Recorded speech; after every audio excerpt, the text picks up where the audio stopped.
Hello दोस्तों, आज 14 अक्टूबर 2021 के करंट अफेयर को डिस्कस करेंगे। तो आज का पहला क्वेश्चन है, विश्व की पहली चालक रहित ट्रेन यानी कि वर्ल्ड्स फर्स्ट ड्राइवरलेस ट्रेन किस देश में शुरू की गई है? तो इसका आंसर बी, जर्मनी में। तो recently world's first automated driverless train, इसको जर्मनी के हैम्बर्ग में शुरू किया गया है। तो जर्मनी आपको मैप में यहाँ पे मिल जाएगा, जिसकी कैपिटल है बर्लिन और करेंसी है यूरो। अगला क्वेश्चन है, हाल ही में पीएम मोदी के सलाहकार यानी कि एडवाइज़र के रूप में किसे अपॉइंट किया गया है? तो इसका आंसर बी, अमित खाड़े को। तो रिसेंटली अमित खाड़े, जो कि 1985 बैच के आईएएस ऑफिसर थे, इनको recently prime minister Narendra Modi के एडवाइज़र के रूप में अपॉइंट किया गया है फॉर 2 ईयर्स। अगला क्वेश्चन है, हाल ही में चर्चा में रहे पामेला निम्नलिखित में से किससे रिलेटेड है? तो इसका आंसर बी, ट्रॉपिकल स्टॉर्म। तो ये ट्रॉपिकल स्टॉर्म जिसका नाम है हुरिकेन पामेला, और ये भी चर्चा में इसलिए है क्योंकि ये मेक्सिको के पैसिफिक कोस्ट में बना था और ये मेक्सिको के पोर्ट ऑफ मेजल्टन में हिट करने की संभावना है। तो साइक्लोन के बारे में जान लेते हैं। तो लोकेशन के हिसाब से साइक्लोन दो तरह का होता है, एक है ट्रॉपिकल साइक्लोन एंड दूसरा है टेम्परेट साइक्लोन।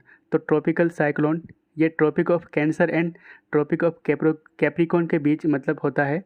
जैसे ये अर्थ है और ये 0 डिग्री लैटिट्यूड, और ये tropic of cancer and tropic of capricorn के बीच होने वाला मतलब साइक्लोन को कहते हैं ट्रॉपिकल साइक्लोन। ठीक है, तो ट्रॉपिकल साइक्लोन ये अलग अलग जगह में अलग अलग इसको नाम दिया जाता है। तो इंडियन ओशन में ट्रॉपिकल साइक्लोन को कहा जाता है साइक्लोन, वहीं पे साउथ चाइना सी में इसको कहा जाता है टाइफून, एंड वेस्टर्न ऑस्ट्रेलिया में कहा जाता है willy willy, and Atlantic Ocean में कहा जाता है हुरिकेन।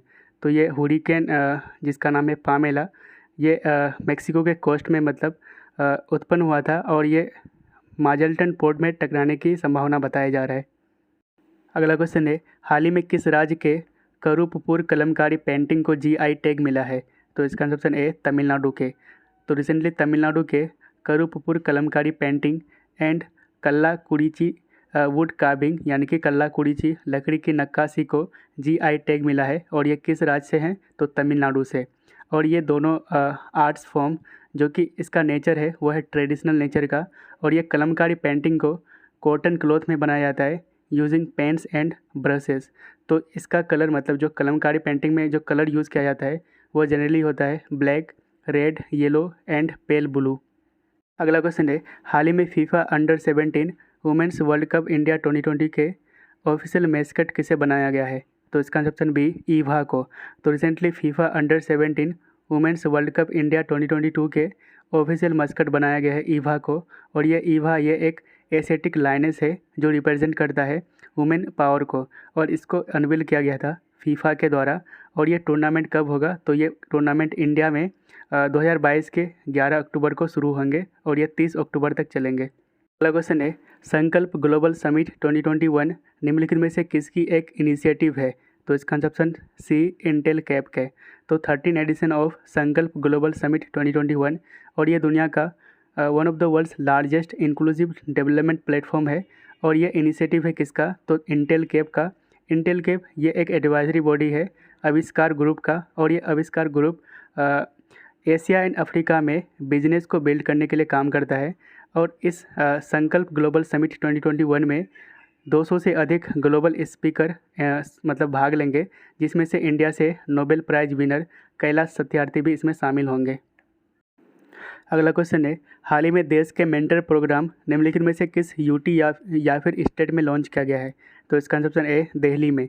तो रिसेंटली देश के mentor programme to give career guidance to government school student, तो गवर्नमेंट स्कूल स्टूडेंट को कैरियर गाइडेंस के लिए देश के मेंटर प्रोग्राम को लॉन्च किया गया है, और इसको लॉन्च किया गया है दिल्ली के सीएम अरविंद केजरीवाल के द्वारा। And this mentorship programme has been launched for class 9 to 12 student government school students. ठीक है, एंड इस देश के मेंटर प्रोग्राम के तहत स्टूडेंट को मतलब मेंटर्ड या फिर उसको गाइड किया जाएगा वॉलंटियर्स के द्वारा, और वैसे वॉलंटियर्स के द्वारा जो अपने फील्ड में सक्सेसफुल है। अच्छा, इस देश के मेंटर प्रोग्राम के ब्रांड एम्बेसडर बनाए जाएंगे सोनू सूद को। अगला क्वेश्चन है, हाल ही में राष्ट्रीय मानव अधिकार आयोग यानी कि नेशनल ह्यूमन राइट कमीशन ने अपना कौन सा स्थापना दिवस मनाया है? तो इसका आंसर बी, 28th। तो नेशनल ह्यूमन राइट कमीशन यानी कि NHRC, इसकी स्थापना 12 अक्टूबर 1993 को की गई थी under the protection of human right act of 1993 और इसके फर्स्ट चेयरमैन बने थे जस्टिस रंगानाथ मिश्रा। और NHRC की अगर कंपोजिशन की बात करते हैं तो इसमें एक चेयरमैन और 4 फुल टाइम मेंबर्स होते हैं और इसका टर्म यानी कि इसका कार्यकाल 3 साल का होता है, या फिर वो अगर 70 साल के हो चुके हैं तो उसको रिटायर लेना होगा। और इसके चेयरमैन कौन बन सकते हैं, तो या फिर retired chief justice of India बनते हैं या फिर सुप्रीम कोर्ट के जज। और प्रेजेंट टाइम अभी चेयरमैन है नेशनल ह्यूमन राइट कमीशन के अरुण कुमार मिश्रा। अच्छा, इस नेशनल ह्यूमन राइट कमीशन के चेयरमैन या फिर उसके अदर मेंबर को प्रेसिडेंट के द्वारा अपॉइंट किया जाता है on the recommendation of 6 member committee. और इस 6 मेंबर कमेटी में कौन कौन शामिल होते हैं, तो प्राइम मिनिस्टर शामिल होते हैं जो कि चेयरपर्सन होते हैं, home minister, leader of opposition Lok Sabha के, लीडर ऑफ अपोजिशन राज्यसभा के, स्पीकर लोकसभा के एंड डिप्टी चेयरमैन राज्यसभा के। अगला क्वेश्चन है, हर साल विश्व गठिया दिवस यानी कि वर्ल्ड अर्थरिटीज डे कब मनाया जाता है, तो इसका ऑप्शन सी 12 अक्टूबर को। तो वर्ल्ड अर्थरिटीज डे हर साल 12 अक्टूबर को मनाया जाता है और इसको पहली बार 1996 को मनाया गया था। और इस बार 2021 की थीम है don't delay connect today time to work. तो याद रखिएगा, don't delay connect today time to work इसकी थीम है। अगला क्वेश्चन है, हाल ही में जयपुर इंटरनेशनल एयरपोर्ट के मैनेजमेंट को किसने टेक ओवर यानी कि किसने संभाला है, तो इसका ऑप्शन ए अडानी ग्रुप ने। तो गौतम अडानी के अडानी ग्रुप ने रिसेंटली जयपुर इंटरनेशनल एयरपोर्ट के मैनेजमेंट या फिर अदर रिस्पॉन्सिबिलिटीज़ को टेक ओवर किया है from airport authority of India यानी कि AAI। अगला क्वेश्चन है, हाल ही में भारत पे बोर्ड के चेयरमैन के रूप में कौन शामिल हुआ है, तो इसका ऑप्शन ए रजनीश कुमार। तो रजनीश कुमार जो कि फॉर्मर SBI के चेयरमैन थे और रिसेंटली इन्होंने भारत पे बोर्ड के चेयरमैन बने हैं।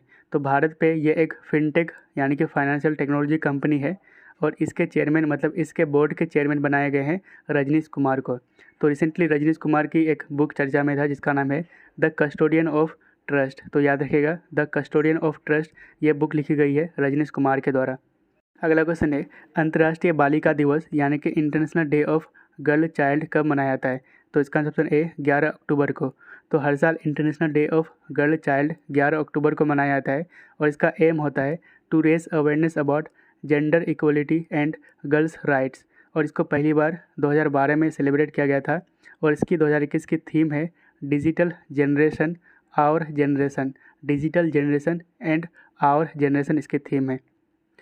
अगला क्वेश्चन है, हाल ही में अंतर्राष्ट्रीय ऊर्जा एजेंसी यानी कि इंटरनेशनल एनर्जी एजेंसी ने किस देश को अपने फुल टाइम मेंबर बनने के लिए इनवाइट किया है, तो इसका ऑप्शन बी इंडिया को।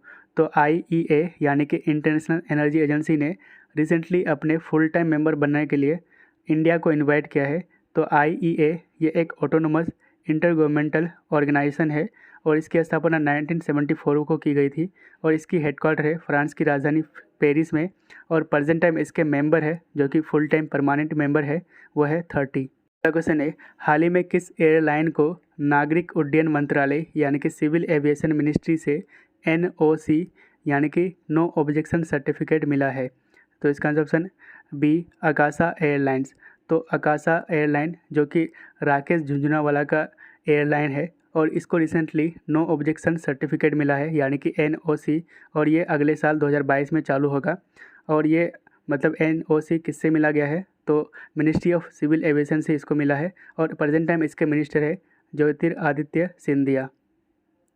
अगला क्वेश्चन है, हाल ही में चर्चा में रहे बलविंदर सिंह नकई निम्नलिखित में से किसके अध्यक्ष थे, तो इसका ऑप्शन डी इफ़को के। तो बलविंदर सिंह नकई जो कि इफ़को के चेयरमैन थे, रिसेंटली इनका निधन हो गया है और इसलिए चर्चा में है, ठीक है। तो इफ़को यानी कि इंडियन फार्मर्स फर्टिलाइज़र कोऑपरेटिव और ये कब बना था, तो 1967 को और इसकी हेडक्वार्टर है न्यू दिल्ली में। अगला क्वेश्चन है, हाल ही में अकील कुरैशी निम्नलिखित में से किस राज्य के हाईकोर्ट के मुख्य न्यायाधीश यानी कि चीफ जस्टिस बने हैं, तो इसका ऑप्शन सी राजस्थान के। तो ये प्रीवियस डे का क्वेश्चन है, तो इसका आंसर